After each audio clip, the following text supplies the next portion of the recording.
Reverend Sandy West. So let's welcome.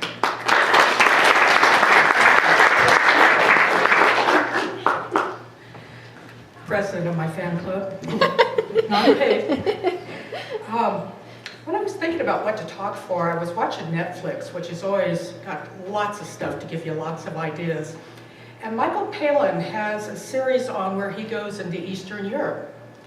And I got really interested in it because they were really showing a lot of the difference between the war and now and what they live with as they're putting things back together. And there were two things that really made a big, major impact on me. And one was Sarajevo, where they have minefields all around the town, so that they have full teams that are going out looking for mines every day. And they take the dogs out and they do it in grid work, and that's small grids, so it's time consuming. It's going to take them a long time to get up all of the mines. And they were talking about when they put them down, they were only thinking of survival. They didn't think about the afterwards. They just wanted to protect themselves then. So now they have to deal with that, and will have to deal with it for a long time. Then the other one that had a big impact was one of the towns, and I think it was in Bulgaria, but I don't remember the name. But when they had been under communism, they had put up, you know, the big concrete blocks where everybody was to live. And how then, at least everybody had a job. You were guaranteed it for life, and the difficulty they were having in the transition now to just working and to getting jobs and to do things like we relate to all the time. But the biggest impact I got was they talked about how gray it had been. All these gray concrete buildings, their life viewpoint was gray. You had a job, but it was maybe something you hated and not doing anything really. And so life had this really gray with no light at the end of the tunnel.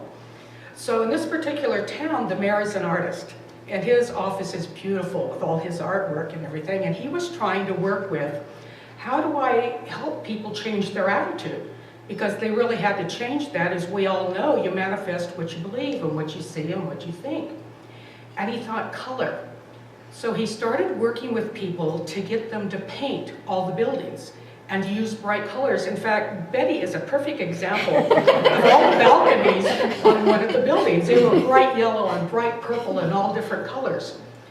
And as I went to bed after I watched that, I started thinking about the resiliency and how well they were all working with it, and how I didn't hear anyone bemoan it. It was just a fact of life that this is what had to do. It wasn't poor us or poor me.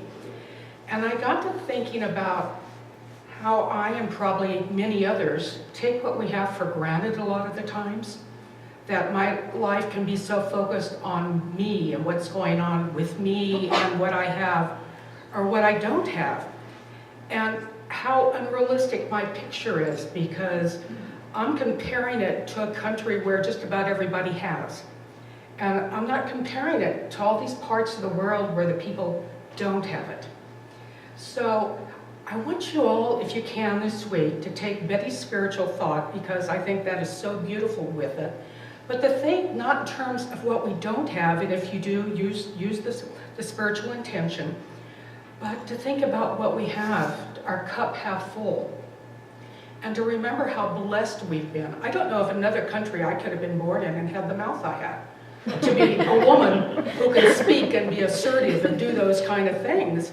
I had one husband who went to work in the Middle East, and he flat out told me, you can't come visit me over here because you can't keep your mouth shut. You'd be in jail. So it makes you realize how much we do have here, and how generous a spirit, and how generous we are, and how much that we have that other countries don't have. So this week, count your blessings, give your thanks, and when you get down into the pit, as we all do, think of what Betty said. Align it with God.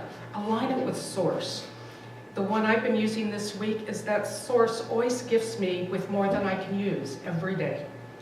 And just focus on that. We have so much. What's one little more thing to ask for if that's what we need? But to appreciate and value and give thanks. Go back to your gratitude list. Go back to thinking about how lucky, how fortunate, how blessed we all are. Thank you.